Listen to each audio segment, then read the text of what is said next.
Hello, today's tip is on how to use notebooks. So once you're in your Gospel Library app, scroll to the bottom, you'll see the little home button.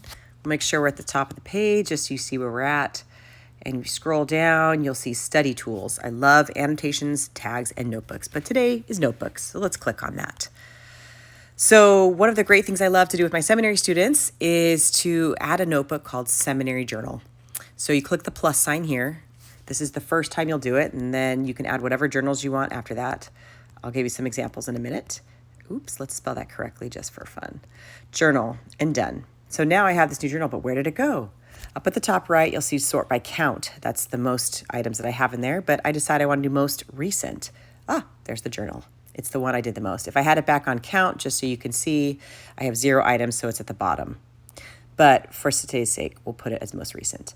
So now if I click on it and you had a prompt, how did you feel the Spirit today? You click on that, create a note. This button here slides.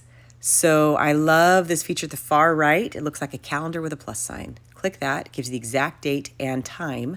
And then you have a prompt that I feel the Spirit when. And they can write whatever they want.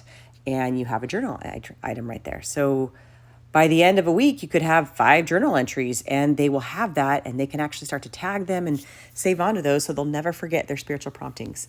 Other journals I love to do, goals. If you click on that, you get in my little personal life here. These are some great goals I did here.